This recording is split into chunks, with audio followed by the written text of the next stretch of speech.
Industry आने वाले वक्त के लिए जो 2047 का सपना देखा गया उसमें कैसे अपना योगदान देने वाली है, अब तक क्या क्या हुआ है ये तो आप जानेंगे ही। और इसके लिए मैं कुछ खास मेहमानों को अपने साथ इस मंच पर बुलाना चाहूंगा। अशोक शाह साहब, बहुत बहुत स्वागत है आपका हमारे इस मंच पर। वी ट्रांस और विनर हैं लाइफ टाइम अचीवमेंट सम्मान के। इसके अलावा जसवीर सिंह साहब को मैं बुलाना चाहूंगा, instant transport solution private limited के एक्सपी इंडिया। और इसके अलावा Meenal Mehta, young business leader mile trade की, वो हमारे साथ मौजूद हैं। आप सभी का बहुत बहुत स्वागत है।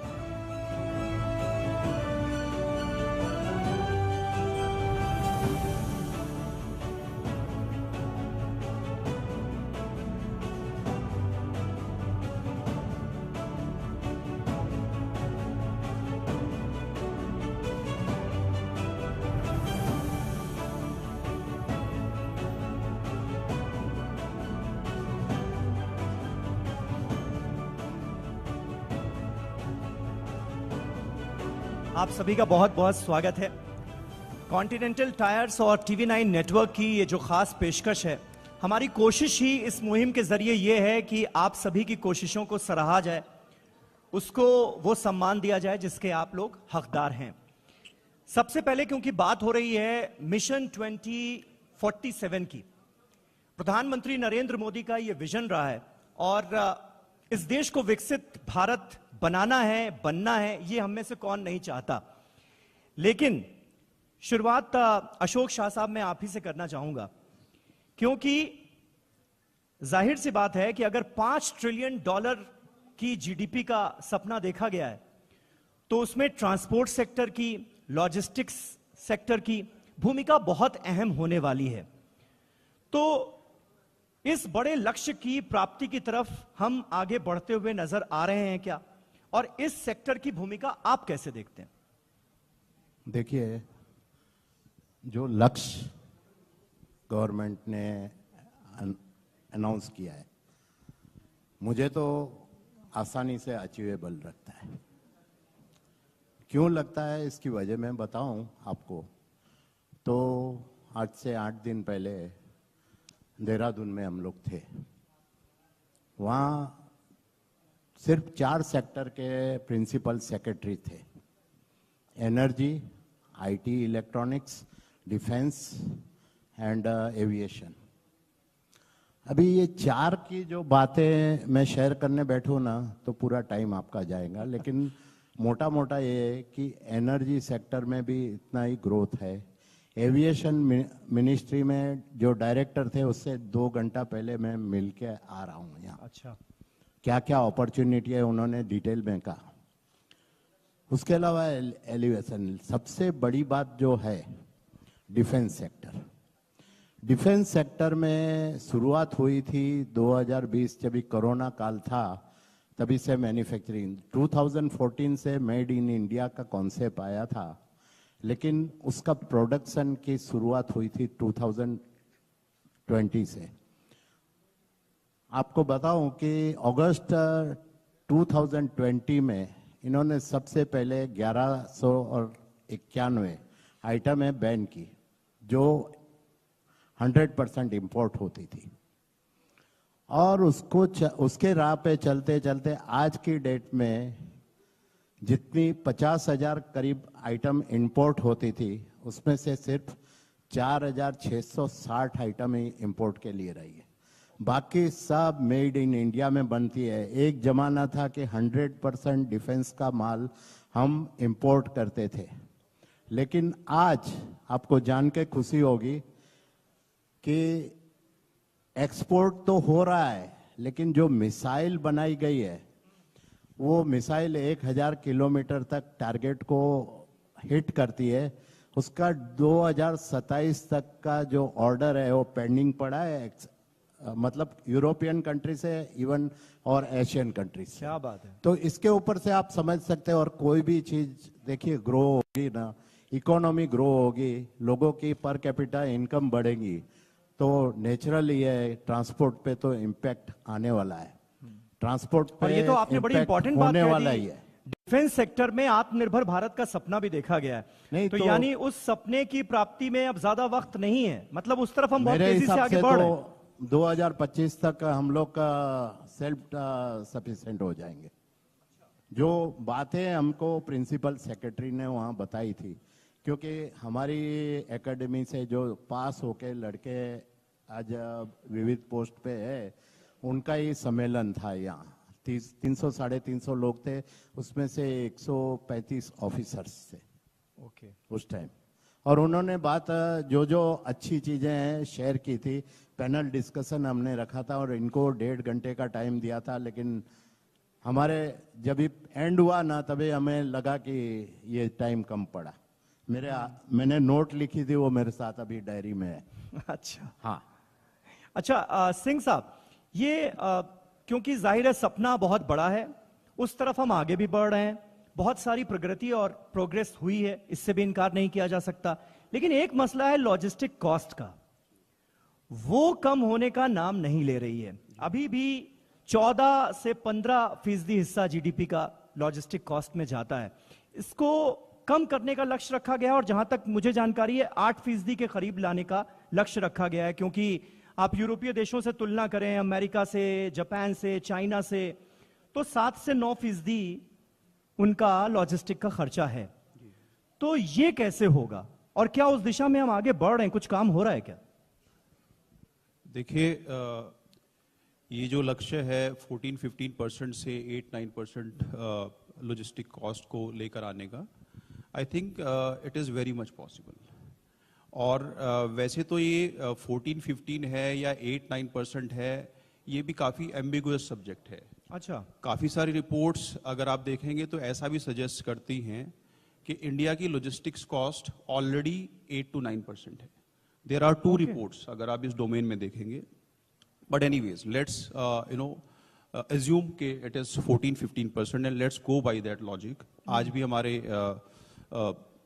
माननीय मंत्री जी नितिन गडकरी जी ने बोला है कि नेक्स्ट ईयर मार्च तक 2025 तक India will achieve 9% of logistics cost target. अब ये कैसे होगा, इसमें काफ़ी सारी चीज़ें हैं। जो नई लॉजिस्टिक्स पॉलिसी आई है, उससे भी ये काफ़ी कुछ हम सॉल्व करने की कोशिश कर रहे हैं। अब आप देखिए, रॉ मटेरियल प्रोक्योरमेंट से लेकर के, मैन्युफैक्चरिंग से लेकर के, first mile, middle mile, last mile delivery, सभी जगह काफ़ी सारी इनएफिशिएंसीज हैं। और टेक का इंटरवेंशन धीरे धीरे हमारे लॉजिस्टिक्स में बढ़ रहा है। अगर हम इन सारे पैरामीटर्स पे, प्रोक्योरमेंट से लेकर के, वेयर हाउसिंग से लेकर के, मैन पावर से लेकर के, टेक्नोलॉजी में जो आज के टाइम में इन्वेस्टमेंट हो रहे हैं, तो जाहिर सी बात है कि लॉजिस्टिक्स कॉस्ट जो करंट अभी 14% है, उससे नीचे आराम से आ सकती है। अभी जैसे मैं एक छोटा सा एग्जांपल आपको दूंगा रिसोर्स यूटिलाइजेशन के ऊपर। इंडिया में एवरेज जो एक ट्रक की रनिंग है, दैट इज 6,000 to 7,000 किलोमीटर्स।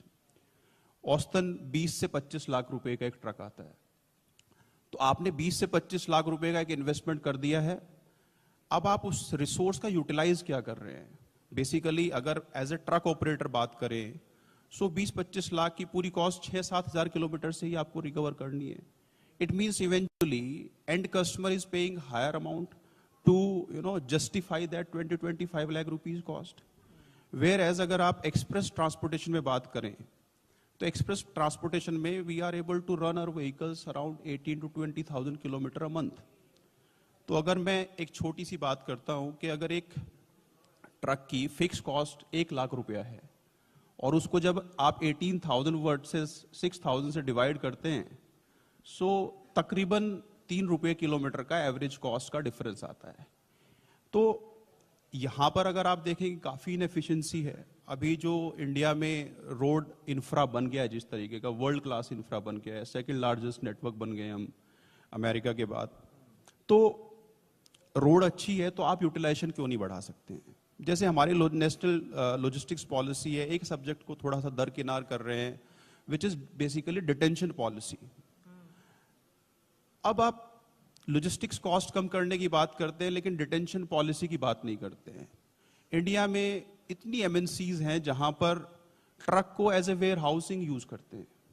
अगर हम stringent policy on a detention लेकर आ सकते हैं तो वो ट्रक जो 3-3 दिन, 4-4 दिन, 24 घंटा, 48 घंटा, 72 घंटा, 96 घंटा कस्टमर के गोडाउन में एज ए गोडाउन ट्रीट हो रहा है, अगर वो ट्रक रोड पर आकर के चलेगा सो ऑब्वियसली उसका यूटिलाइजेशन बढ़ेगा, हमारी लॉजिस्टिक्स कॉस्ट कम होगी। अब हमारा वेयर हाउसिंग है। वेयर हाउसिंग की अगर बात करें, काफ़ी मैनुअल प्रोसेसेस हैं सब कुछ। अगर हम धीरे धीरे ऑटोमेशन पे जाएं, पूरा वेयर हाउसिंग को ऑटोमेट करें, जैसे आजकल ड्रोन आ गया है, इंडिया ने लक्ष्य लिया है 200 एयरपोर्ट्स बनाने का। आज हमारा majority of dependence of transportation is on road. हमारा 65 से 70% जो ट्रांसपोर्टेशन है that is happening through road. अगर हम रेलवे के ऊपर अपनी डिपेंडेंसी, जो कि बेसिकली डीएफसी कॉरिडोर्स का काफी डिस्कशन हो रहा है, डिस्कशन क्या हो रहा है, I think now it is almost there. तो अगर हमारी डिपेंडेंसी, अगर हमारा ट्रांसपोर्टेशन 5 से 10% भी अगले 3 साल में हम मूव कर पाए रेलवे के ऊपर, जहां पर लॉजिस्टिक्स कॉस्ट काफी कम हो सकती है। So I think 9% is a aggressive target, but is it doable? 100% doable है, आराम से हो सकता है। ओके, ये आपने इंपॉर्टेंट बात कही। मिनल मेहता जी भी हमारे साथ मौजूद हैं। मिनल जी, आपको क्या लगता है, नेशनल लॉजिस्टिक पॉलिसी का जिक्र बार बार हो रहा है, देश के ट्रांसपोर्ट सेक्टर को इससे कितना बूस्ट मिलता हुआ नजर आ रहा है, और इस पॉलिसी में ऐसी वो कौन सी बातें हैं जिसका फायदा आज की तारीख में भी ट्रांसपोर्ट सेक्टर को मिल रहा है, इसका ग्राउंड पर भी प्रैक्टिकलिटी की हम बात कर रहे हैं, फायदा हो रहा है? नेशनल लॉजिस्टिक्स पॉलिसी आजकल बहुत सुनाई दे रही है, जैसे आपने बताया, and there are lot of things that they including in it, like multi modal park बनाने की कोशिशें कर रहे हैं, वेबाय जैसे इन्होंने बोला अभी 70% of your transportation still happens by road, which if then gets divided between all the sectors like say air, rail and road and water, then your logistics costs come down. So national logistics policy is a step towards achieving goal of decreasing logistic cost, plus ensuring that there is centralization of resources. As soon as you have, like say for example, a multi-modal park, you'll have all the facilities there. Your labor utilization will be better because the same resources will be used in multiple places. Right now there's duplicity of work. एक ही आदमी एक ही काम 10 जगह होता है, like पहले बाद में गाड़ी में चढ़ाओ, वही चीज अगर एक जगह पे होगा तो it becomes very easy for a transporter and a customer or supplier to procure materials. So national logistic policy along with infrastructural development, multimodal parks and everything will be a great step forward to ensure that logistics in India is becoming smoother and more easier. So national it's still shaping up, and I'm sure once it's fully into practice, it'll do a brilliant job towards ensuring that we have better facilities, both for drivers, customers, warehousing, suppliers, and everybody, and the entire procurement becomes much more simpler. अच्छा शाह साहब, एक सवाल ये भी है कि आजकल तो टेक्नोलॉजी इतनी ज़्यादा इम्प्रूव हो गई है, आर्टिफिशियल इंटेलिजेंस की बात हो रही है, इस तमाम तकनीक का, टेक्नोलॉजी का ये जो ट्रांसपोर्ट सेक्टर है इसको भी फायदा मिल रहा है क्या? आने वाले वक्त में क्या बड़े पैमाने पर हम बदलाव देखेंगे क्या? देखिए, ट्रांसपोर्ट सेक्टर को है ना मैक्सिमम फायदा हो सकता है। हमारी कंपनी की मैं बात करूं तो 2024 में हमने एक ERP बनाया था, शायद देश में पहला होगा। अच्छा, बरोबर। VB में से हम लोग शिफ्ट हुए थे 2.5 .NET में। .NET में होने के बाद जो हमारा विकास हुआ वो काफ़ी हद तक हुआ कि 122-124 ब्रांच थी, वहाँ से आज 1000 तक पहुँचे। दूसरी बात यह है कि मैन पावर यूटिलाइजेशन बेटर हुआ, स्पेस यूटिलाइजेशन, ये काफ़ी चीज़ों का फ़ायदा हुआ। और आज की डेट में देखने जाओ तो सेफ्टी फैक्टर देखो कि ड्राइवर सेफ्टी, आज हमारी हर एक गाड़ी में जीपीएस के साथ साथ एक कैमरा लगा हुआ है कि ड्राइवर यहाँ या वहाँ देखता है तो उसको अलर्ट आ जाता है, और 2 टाइम हुआ तो तीसरी टाइम हमारे सेंट्रल जगह पे आ जाता है। तो आप मानेंगे नहीं, लेकिन 2,80,000 तक हमारी गाड़ियां अभी एक्सीडेंट फ्री है, एवरेज ओके। किलोमीटर चलने के बाद। तो ये एक तो ये फायदा हुआ। दूसरा हुआ ईआरपी डैशबोर्ड। इसकी वजह से क्या है कि लोड फैक्टर है या लोड प्लानिंग करना है, रूट प्लानिंग करना है, हर एक चीज में, हर कदम पे, हर पहलू पे इसमें हेल्प मिल रही है। अकाउंटिंग है, वाउचर्स है, ये सब हमने तो पूरा सॉफ्टवेयर के साथ जोड़ दिया है। तो ये सॉफ्टवेयर को जोड़ने की वजह से क्या है कि उस टाइम हमारे अकाउंट्स डिपार्टमेंट की बात करता हूं तो कुछ 47 या 48 लोग थे, बरोबर। आज उससे 10 गुने से ज्यादा हम लोग ग्रो हुए हैं, लेकिन उतने ही आदमी से काम चलता है। तो ये एक उदाहरण है। वैसे उदाहरण देखने जाओ तो बहुत सारे, गोडाउन का है तो गोडाउन का ऑटोमेशन है, शॉप फ्लोर ऑटोमेशन है। टेक्नोलॉजी क्या नहीं देती आपको। एआई बेस्ड आप देखने जाओ तो ये जो हमारे जो सन्ड्री बिजनेस में है उनको पता होगा कि एक तो ब्रेकेज डैमेज और शॉर्ट एक्सेस का बड़ा मामला रहता है। तो एआई के जरिए इसको भी अवॉइड किया जा सकता है।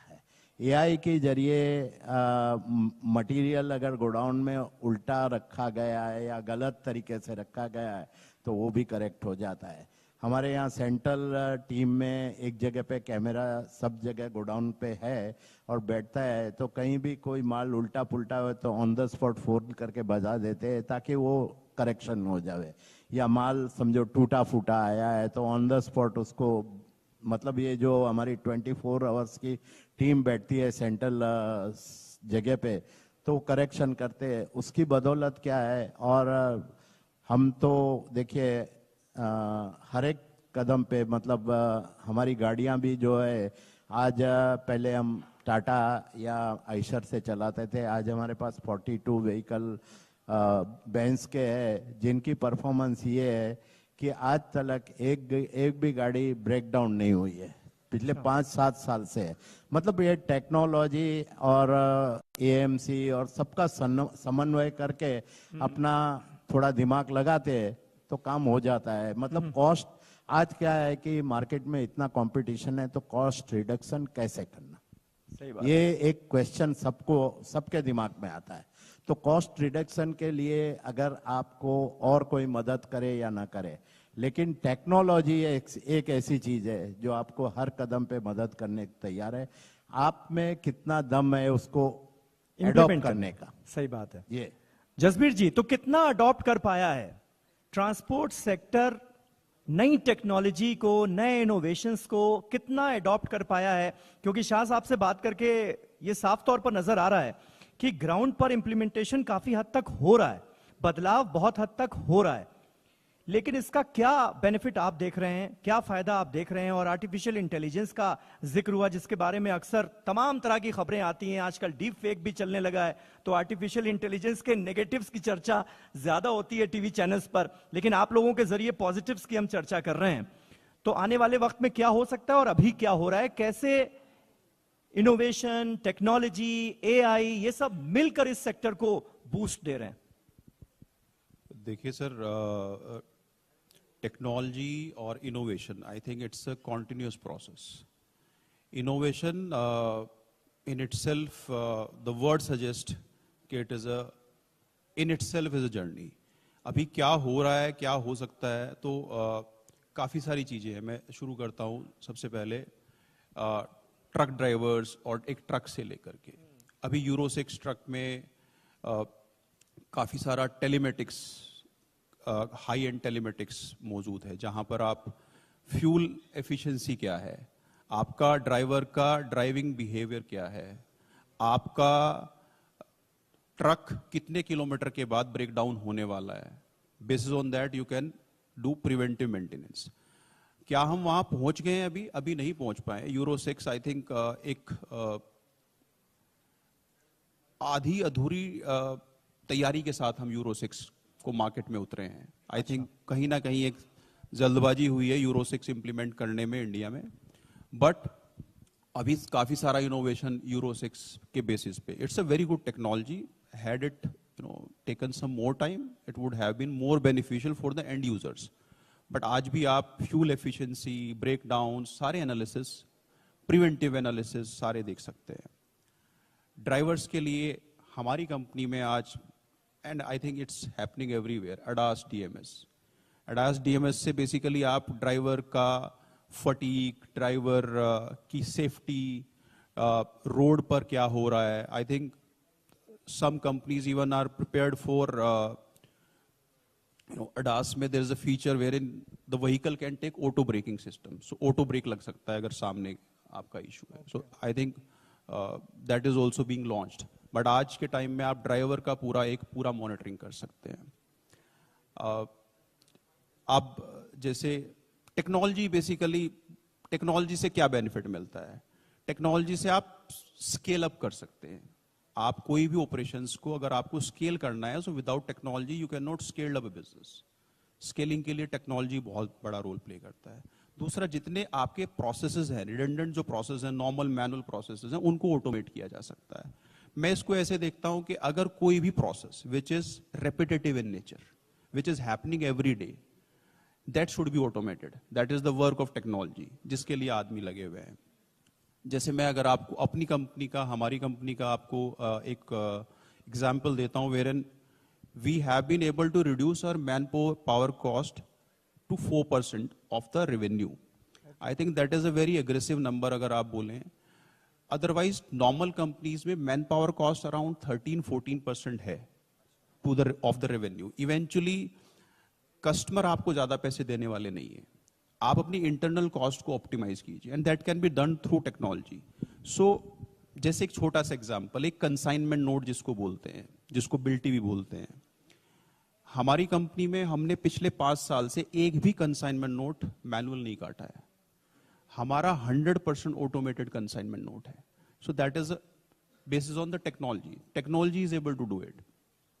अगर अब आप उस कंसाइनमेंट नोट को मैनुअली काटने की कोशिश करें, and you are, let's say you are serving 200 customer at one single point of time, तो 200 कस्टमर के पास आपको 200 लोग चाहिए जो कंसाइनमेंट नोट काटेंगे, या एटलीस्ट एक आदमी 3 जगह जाकर के दिन में काटेगा, तो आपको 70 लोग चाहिए। तो 70 लोग की कॉस्ट ऐड होगी। Eventually technology is solving for many things. It is solving for it is automating your processes, it is helping you to scale up, it is also helping you to reduce your cost.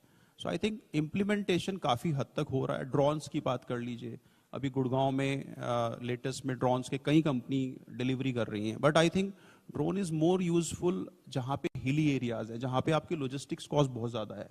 वहां पर आप अगर drones के through delivery कर पाए, remote area में, medicine में, इतना हमारे इंडिया में इतनी ज्यादा नीड है मेडिसिन का, आप रिमोट एरियाज में अगर ड्रोन्स के थ्रू डिलीवरी कर पाएंगे तो लॉजिस्टिक्स कॉस्ट कितनी कम होगी। So technology is making huge impact, and I think अगले 3-4 साल में technology will lead everything. Either you will not have any choices. आपको टेक्नोलॉजी एक्सेप्ट करना ही पड़ेगा, इनोवेट करना ही पड़ेगा, बिकॉज अगेन 14 से 9% की जर्नी कैसे होगी? It can not happen without technology and innovation. So I think we are right there. Opportunity बहुत बड़ी है, बट एक माइंडसेट का एक बड़ा रोल है जो मैं एक्चुअली देख पा रहा हूं। हमें ना, जो मेरी एक लर्निंग है, होता क्या है ना, we have been handed over with very huge legacy. एक ट्रांसपोर्टेशन, एक लेगेसी भी चलता आ रहा है, जहां पे ना हम सबको अनलर्निंग की भी बहुत ज्यादा जरूरत है। लर्निंग के साथ साथ unlearning is also most critical. Unlearn करना बहुत जरूरी है। हम जो ये बोलते हैं ना कि नहीं ये तो ऐसे ही होता आया है, ये तो ऐसे ही होता रहेगा, मुझे सब पता है, मैं सब जानता हूं, ऐसे ही चलेगा, इंडस्ट्री ऐसे है, ऐसा नहीं है सर। आज के डे में स्टार्टअप्स बहुत अच्छा रोल प्ले कर रहे हैं। आई थिंक अनलर्निंग भी जरूरी है, और टेक्नोलॉजी तो sir I think it will do wonders. बिल्कुल बिल्कुल सही बात है। आपने बहुत अच्छी बात कही कि लर्निंग भी बहुत ज़रूरी है, क्योंकि बहुत कुछ ऐसा है जो चलता आया है और जो सीखा हुआ है उसको इंसान छोड़ने के लिए तैयार नहीं होता है। नई टेक्नोलॉजी को कैसे हासिल करना है और कैसे उसका फ़ायदा उठाना है, ये जानना भी बहुत ज़रूरी है। मिनल जी, देखिए बार बार बात हो रही है टेक्नोलॉजी की, इनोवेशन की, तो जब हम इस रास्ते पर आगे बढ़ रहे हैं, इसको ज़्यादा अपना रहे हैं, तो स्किल्ड मैन पावर की भी तो ज़रूरत है, इंफ्रास्ट्रक्चर की भी तो उस हिसाब से ज़रूरत है। क्या वो सब हमारे पास है? सर टेक्नोलॉजी ऑफ कोर्स दो तरीके के है। एक बार टेक्नोलॉजी आप किसी को सिखा दो तो स्किल्ड हो या अनस्किल्ड हो रियली डज नॉट मैटर। हाँ, सिखाने वाला स्किल्ड चाहिए, but adoption after a stage skill या नॉट स्किल्ड की कोई बड़ी आवश्यकता नहीं है। But yes, saying that, I think education in the last 1 decade at least has played a very important role.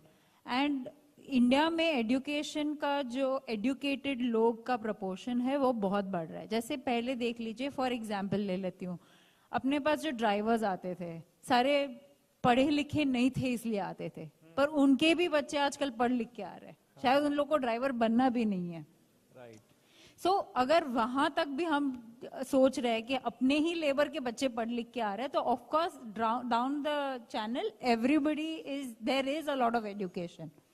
तो स्किल ऑटोमेटिकली कंट्री में आ रही है, एजुकेशन बढ़ रहा है, एंड टेक्नोलॉजी इतनी ग्रो हो चुकी है कि उसके साथ हाथ से कदम मिला के चलना ही पड़ेगा। बिल्कुल। आज मेरा नेव्यू है 4 साल का, उसको शायद मुझसे ज्यादा मोबाइल चलाना आता है। तो ऐसा नहीं है कि हम सोचेंगे कि भाई स्किल लोग नहीं है या टेक्नोलॉजी अडॉप्शन की तैयारी नहीं है, वो शायद हम लोग सोच रहे उससे कई गुना ज्यादा। सही बात है। बहुत शुक्रिया। वक्त हमारे पास इतना ही था, लेकिन आप सबसे बात करके ये तो जरूर लग रहा है कि उम्मीदों के आसमान पर हम बैठे हैं और बहुत तेजी से हम लक्ष्य की तरफ आगे बढ़ रहे हैं। उम्मीदों के आसमान पर नहीं, हमारी ट्रांसपोर्ट इंडस्ट्री, लॉजिस्टिक इंडस्ट्री आज सोने की खदान पे बैठी है। क्या बात है। अभी आप टेक्नोलॉजी के जरिए, टेक्नोलॉजी की मदद से कितना उसमें से निकाल सकते हो, ये आप पे निर्भर रहेगा। बिल्कुल। आप कितना नई चीजें को अपनाएंगे, जैसे इन्होंने बताया कि डी लर्निंग करेंगे जी, तो जरूर से हम जो भी गोल हमारा है हासिल कर पाएंगे। सही बात है। कई पुरानी बातों को छोड़ना है, नई बातें सीखनी है, आगे बढ़ना है और इस देश को